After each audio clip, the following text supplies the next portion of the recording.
हमने समीक्षा की है सभी गन शॉप्स की बिहार में, पाए हैं कि उसमें से करीब 30 बोर्ड लगा हुआ है, कभी खुलता भी नहीं दुकान। ये एसटीएफ के द्वारा किया गया है, क्योंकि एसटीएफ ही सबसे ज़्यादा संगठित अपराध के खिलाफ किया जाता है। तो वैसे गन शॉप्स को हम लोग चाहेंगे कि उनकी अनुज्ञप्ति रद्द हो। वर्तमान में परिप्रेक्ष्य है, डीजी साहब डेली जनता दरबार करते हैं, लगातार शिकायत आ रही है कि नवयुवक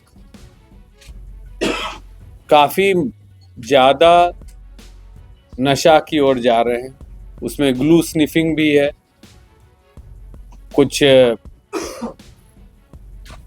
रेलवे लाइन किनारे देखेंगे, फिर थिनर, एक पेंट का थिनर का आता है केमिकल, उसका भी प्रयोग करते हैं। उसके अलावा कई दवाइयां हैं इंजेक्शन से ली जाती है, जो कि मेडिकल प्रिस्क्रिप्शन में है, उसका भी पाया जा गया है कि बिहार में कुछ खपत बढ़ी है। हम लोग ने समीक्षा किया। नमस्कार, न्यूज़ फॉर नेशन देख रहे हैं आप, मैं हूं अनिल। बिहार में बढ़ते अपराध और अपराधियों पर लगाम लगाने की नई स्ट्रैटेजी बिहार पुलिस मुख्यालय की ओर से की गई है। दरअसल इस स्ट्रैटेजी के अनुसार अब अपराधियों के पास जो आर्म्स एम्यूनेशन पहुंच रहे हैं, उस पर लगाम लगाने की पूरी तैयारियां कर ली गई है। वहीं देखा जाए तो बिहार पुलिस मुख्यालय एडीजी कुंदन कृष्णन ने साफ तौर पे बताया है कि अब अपराधियों पे नकेल कसने की कार्रवाइयां जो है वो की जा रही है। दरअसल बीते वर्षों की अपेक्षा साल 2025 की बात करें तो इस वर्ष हत्याएं की घटना बढ़ी है, और वहीं रेप के मामलों की अगर बात करें तो उसमें कमी आई है। लूट के मामले की अगर बात की जाए तो उसमें भी कमी दर्ज की गई है। ऐसे में बढ़ती हत्याएं की घटनाओं को देखते हुए बिहार पुलिस मुख्यालय एडीजी कुंदन कृष्णन चिंतित नजर आए, और उन्होंने साफ तौर पे बताया है कि अपराधियों के पास जो गोलियां मुहैया कराई जा रही है वो कहीं ना कहीं उन आग्नेयास्त्र बेचने वाले लाइसेंसी दुकानों से उनको मुहैया हो रही है, जिस पर भी पैनी निगाह रखने की पूरी व्यवस्था कर ली गई है। एडीजी कुंदन कृष्णन क्या कुछ कह रहे हैं, आइए सुनवाते हैं। साइबर सभी जिले में 40 जिला में साइबर डीएसपी पोस्टिंग हमने किया है, और सबको जो टेक्निकल लाइन के हैं, इंजीनियर्स हैं, उनको किया है। उनकी ट्रेनिंग और उनके सब इंस्पेक्टर की ट्रेनिंग विभिन्न जगह राज्य से बाहर भी किया जा रहा है। इसी नारकोटिक्स में ट्रेनिंग हम एसटीएफ से भी हुआ, यूयू से भी हुआ है। तो मैन पावर, कोई इकाई खड़ा होने के लिए उस स्पेशलाइजेशन के लिए मैन पावर भी चाहिए, तो हम क्रिएट कर रहे हैं ऑलरेडी। और बाकी तो सरकार में संकल्प जाएगा, कुछ भवन की अभाव होगी, पोस्टिंग हो जाएगी, हमको लगता है शीघ्र ही। जैसे ही कैबिनेट में नोट जाता है, पास हो जाता है, हम लोग कार्रवाई शुरू कर देंगे। सर ऑफिसर ओरिएंटेड होगा, दे विल बी, मतलब ये लोग गाइडलाइंस एंड फॉलोअप एक्शन करेंगे। जैसे साइबर इकाई में है, पहले भी आपको बताए हैं कि एक एसपी ऑपरेशन होंगे, एक एसपी सिक्योरिटी होंगे, जो हैकिंग वैकिंग के संबंध में देखेंगे, हमारे जो अपना डाटा है उसको भी कैसे सिक्योर करें, सरकारी तंत्र, और एक ट्रेनिंग देखेंगे। अब साइबर थाना तो खुल गए, उसमें डीएसपी की पोस्टिंग हो गई। सरकारी मापदंड के तहत इंस्पेक्टर से नीचे आईओ नहीं हो सकते हैं, तो उन वैसे इंस्पेक्टर्स का ट्रेनिंग। तो हमको एक सेंटर ऑफ एक्सीलेंस चाहिए राज्य के अंतर्गत, जो कि राज्य से बाहर से भी संपर्क में रहें और हैंड होल्डिंग करें, रास्ता दिखाएं अधीनस्थों को। क्योंकि आप देखें कि साइबर क्राइम काफ़ी सोफिस्टिकेटेड होती जाती है, वो अपना मोडस ऑपरेंडी, जो कार्यशैली बदलते रहते हैं। उसी प्रकार स्मगलिंग नेटवर्क्स जितना है, वो शराब की स्मगलिंग नेटवर्क हो या मादक पदार्थ की, उसमें भी काफ़ी इनोवेशंस आते रहती है, नए लिंकेजेस होते हैं। तो ये दोनों में सोफिस्टिकेशन लाने के लिए इकाई खोली जा रही है। और जो मुख्यालय में जैसे जो एडीजी कम आईजी रहेंगे साइबर, उनके अधीनस्थ रहेंगे, उनका मुख्य काम होगा महत्वपूर्ण केसेस, वो खुद नियंत्रण में रखेंगे और उसको फॉलोअप करेंगे।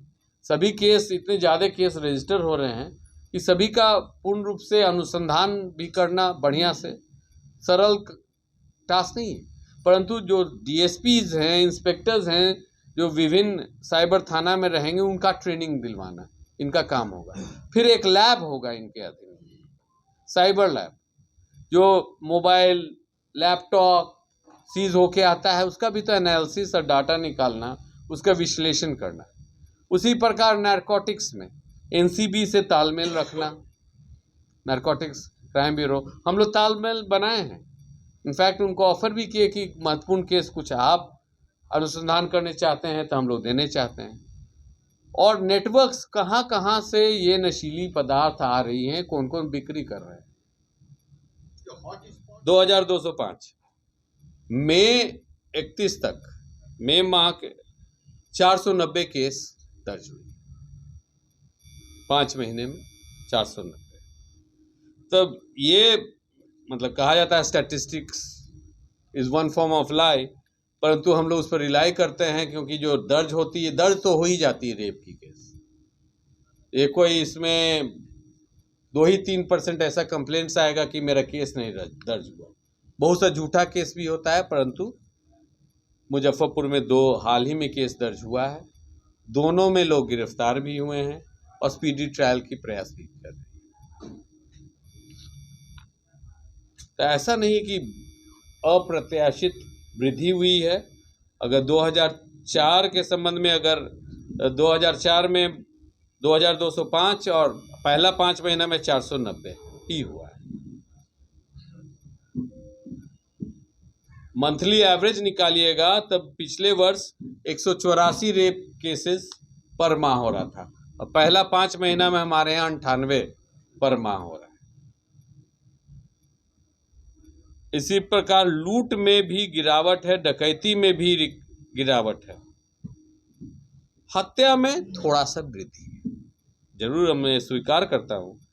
मंथली एवरेज 2024 का 232 हत्याएं प्रति माह थी, इस बार 235 हत्याएं प्रति माह है। परंतु देखिएगा ज्यादातर आज भी जो हत्या हुआ है आलमगंज में, ये पड़ोस पड़ोस का झगड़ा में। धनरुआ में देखिए जो गोली चली है, पंचायती में बैठे हुए हैं लोग। तो इसके लिए भी अलग से आपको बताना चाहेंगे कि पिछले शुक्रवार को मुख्य सचिव का एक वीडियो कॉन्फ्रेंसिंग हुई थी, वीसी हुई थी सभी डीएमएसपी से। हम लोग का मतलब ये हत्या और यूज ऑफ फायर आर्म्स, असले का इस्तेमाल, इस पर रोकथाम के लिए हम लोग काफ़ी स्टडी किए, विश्लेषण किए। कंट्री मेड हथियार को रोकने की कोशिश तो कर ही रहे हैं। जो वर्तमान में अभी स्थिति है कि 315 की एक गोली सरकारी तौर पर लाइसेंस पर आप लीजिएगा तो करीब 175 रुपये से लेके 200 रुपये के बीच में दुकान से बिकती है। 10 का पैकेट रहता है, कोई 1700 बेचता है, कोई 2000 बेचता है, तो मैक्सिमम 200। ब्लैक मार्केट में क्या रेट है तब 400। तो हम लोग ने भी सप्लाई ऑफ एमुनिशन रोकने का हम लोग प्रयास करेंगे। इसमें बहुत सा लाइसेंस भी कैंसिल होंगे, बहुत से दुकान की भी लाइसेंसेस कैंसिल होंगे जो पाए जाएंगे। ये भी अभियान हम चलाने वाले हैं, जैसे शुरू होगा आपको अवगत करवा देंगे। तो इसका रूपरेखा यही है कि हर लाइसेंस करीब 80,000 कुछ लाइसेंस ही हैं। इलेक्शन के पूर्व सब की फिटनेस देखी जाएगी। आपको लाइसेंस क्यों दिया जाता है? आत्मरक्षा के लिए। आत्मरक्षा के लिए आप कितने बार गोली चलाते हैं? तो अभी तक था कि कुछ जगह लाइसेंस पर एक साल में 200 गोलियां दी जाती थी। एक बार में आप 50 से 100 गोली खरीद सकते थे। यूपी की एक, जैसे हम लोग नंबर 2 पर हैं, यूपी गन क्राइम में, हिंसक घटनाओं में नंबर 1 रही है। तो उन्हीं के अनुरूप हम लोग भी चाह रहे हैं कि गोली की बिक्री पर कंट्रोल करना, ताकि मतलब 1000 रुपये की गोली होगी तो कोई हर्ष फायरिंग भी नहीं करेगा। और हर्ष फायरिंग के लिए हथियार नहीं है, या दिखाने के लिए नहीं, वो आत्म सुरक्षा के लिए लेके जो घूम रहे हैं। तो हम लोग इस पर प्रस्ताव बना रहे हैं, सभी डीएमएसपी को अवगत करवा दिया गया है कि स्टेट गवर्नमेंट का अथॉरिटी है कि आर्म्स कंट्रोल एक्ट रूल्स 2000 के तहत हम लोग गोली की संख्या रिस्ट्रिक्ट कर सकते हैं। हम लोग चाह रहे हैं कि किसी भी एक लाइसेंस पर एक साल में 85 गोली इश्यू हो, वो भी एक बार में 25 ही। फिर वो खोखा जमा करेंगे तब अगला 25 मिलेगा। 80% खोखा जमा करना पड़ेगा ताकि इसकी सप्लाई हम चोक कर सकें बाजार में। हमने समीक्षा की है सभी गन शॉप्स की बिहार में, पाए हैं कि उसमें से करीब 30 बोर्ड लगा हुआ है, कभी खुलता भी नहीं दुकान। ये एसटीएफ के द्वारा किया गया है, क्योंकि एसटीएफ ही सबसे ज़्यादा संगठित अपराध के खिलाफ किया जाता है। तो वैसे गन शॉप्स को हम लोग चाहेंगे कि उनकी अनुज्ञप्ति रद्द हो। साथ ही साथ जब वेरिफिकेशन होगी, ऐसे जितने लोग हैं जो बुजुर्ग हो गए हैं, जो हथियार नहीं उठा सकते हैं, तो उनको आर्म्स लाइसेंस की जरूरत भी है क्या है। फिर नेशनल एक निडाल बोलते हैं, आर्म्स लाइसेंस का पोर्टल है। अब सभी हथियार उस पोर्टल पर रहना है। तो जो उस पोर्टल पर नहीं है, एक आदमी के पास पहले 3 मैक्सिमम हथियार हो सकते थे, 2-3 साल पहले नियम आया है कि 2 से ज़्यादा हथियार आप नहीं रख सकते हैं, और भी नडाल पर दिखना चाहिए, यूनिक नंबर दी जाती है। तो ये अगले 3 महीना में इलेक्शन के पूर्व इसका स्ट्रिक्ट हम लोग कंप्लायंस करने की कोशिश करेंगे। मकसद 2, एक तो इलेक्शन में कोई डिस्प्ले नहीं करें, दूसरा मेन मकसद है कि गनशॉट इंजरी वाली जो हत्याएं और घटनाएं घट रहे हैं उसमें रोकथाम हो सके। तो इस पर डिटेल जो प्रस्ताव हम लोग प्रस्तुत कर देंगे तो आपके समक्ष रखेंगे। नई इकाइयों को खोलने के लिए प्रस्ताव गया था, जिसमें माननीय गृह मंत्री जो हमारे मुख्यमंत्री हैं सहमति दिए हैं। उस संबंध में आपको अवगत करवानी थी। 2 नई इकाई जिसकी गठन की सहमति मिल गई है, अब कैबिनेट में जाएगी क्रिएशन के लिए जहां भी जरूरत होगा। वो एक साइबर क्राइम कम साइबर सिक्योरिटी इकाई है। दूसरी है नशीली पदार्थ एवं प्रोहिबिशन की इकाई। अब तक जो एनडीपीएस एक्ट से संबंधित कांडों थे वो इकोनॉमिक ऑफेंसेस विंग देख रहा था, और प्रोहिबिशन को लागू करने के लिए सीआईडी के अंतर्गत ही एक इकाई थी। बट वर्तमान में जो समाज में बदलाव आई है, जो नवयुवक नशा की ओर कुछ बढ़ते हुए, हमने प्रस्ताव भेजी थी कि अलग से प्रोहिबिशन, अवैध शराब का खपत करने वाले के खिलाफ कार्रवाई, एवं सभी नशीले पदार्थ जिसमें दवाइयाँ भी होती हैं, फार्मास्यूटिकल कई दवाई भी ऐसी होती है जिसे प्रिस्क्रिप्शन ड्रग कहते हैं, वो आम तौर पर बाजार में बिक्री हो रही है और नवयुवक और अन्य लोग भी उसकी प्रयोग कर रहे हैं। तो इसके लिए रोकथाम के लिए बाकी राज्यों में भी हुआ है। एक नारकोटिक कंट्रोल ब्यूरो के अनुरूप स्टेट एंटी नारकोटिक कम प्रोहिबिशन इकाई की गठन की भी मंजूरी मिली। नारकोटिक के बारे में बताने चाहूँगा कि जो वर्तमान परिप्रेक्ष्य है, डीजी साहब दिल्ली जनता दरबार करते हैं, लगातार शिकायत आ रही है कि नवयुवक काफ़ी ज़्यादा नशा की ओर जा रहे हैं। उसमें ग्लू स्निफिंग भी है, कुछ रेलवे लाइन किनारे देखेंगे, फिर थिनर, एक पेंट का थिनर का आता है केमिकल, उसका भी प्रयोग करते हैं।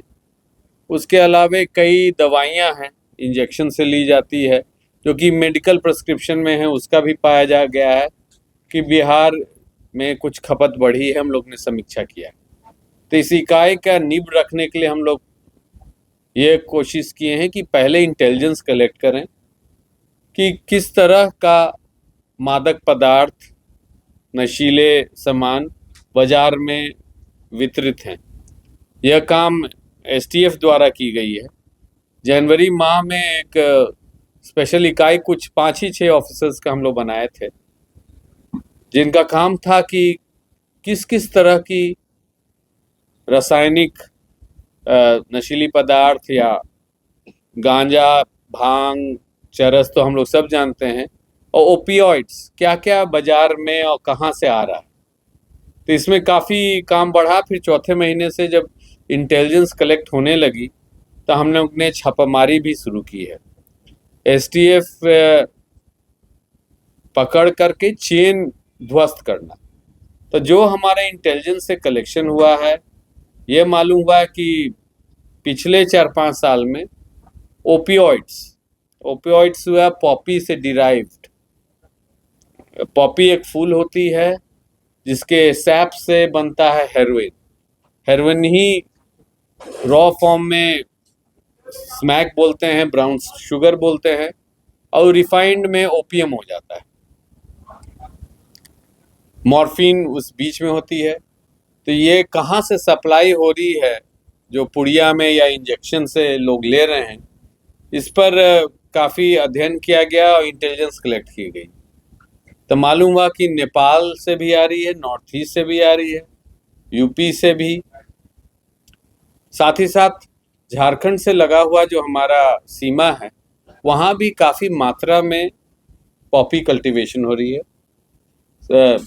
कई वर्षों से लगातार एनसीबी की जो इकाई है, साथ में एसटीएफ, केंद्रीय बल, जिला बल, ओपीएम की खेती करने वालों पर कार्रवाई करते आए हैं, फसल काटते आए हैं।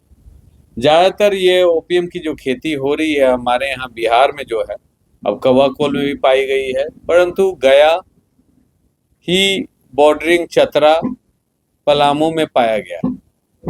तो जो इंटेलिजेंस कलेक्ट हुआ, मालूम हुआ कि वहाँ से लोग लेके आते हैं, उसको पोश्ता बोलते हैं, हस्क। पोश्ता का चाय भी काफ़ी ट्रक, पंजाब से आने जाने वाला ट्रक ड्राइवर उसके चाय भी पीते हैं। साथ ही साथ उसको कट करके फूल से जो पेस्ट निकलता है, उससे हेरोइन मैन्युफैक्चर करते हैं। रॉ फॉर्म में उतना, परंतु मैन्युफैक्चरिंग हमारे यहाँ सीमावर्ती इलाका में शुरू हो गई है। तो जाहिर सी बात है, बिहार पुलिस मुख्यालय एडीजी कुंदन कृष्णन ने साफ तौर पे बताया है कि मादक पदार्थ की बिक्री, हथियारों की बिक्री या फिर हो गोलियों की बिक्री, ऐसे सभी अवैध आग्नेयास्त्रों की बिक्री पर पैनी निगाह अब बिहार पुलिस मुख्यालय की ओर से रखी जा रही है। वहीं मादक पदार्थों को लेकर कहीं ना कहीं चिंता का विषय बना हुआ है, जिस पर युवा वर्ग इसकी चपेट में आ रहे हैं, जिसको लेकर भी अब बिहार पुलिस मुख्यालय ने नई स्ट्रैटेजी को तैयार कर लिया है, जिसमें 2 नंबर हेल्पलाइन नंबर जारी किया गया है, जिसमें लोग उनसे सीधे जुड़ सकते हैं और इस हेल्पलाइन नंबर में वो सूचनाओं का आदान प्रदान भी कर सकते हैं। ऐसे में अब बिहार पुलिस मुख्यालय अपराधियों पे नकेल कसने की कार्रवाइयाँ जो है वो तेज करते नजर आ रही है। लगातार हमारी छोटी बड़ी खबरों से अपडेट रहने के लिए देखते रहें न्यूज़ फॉर नेशन।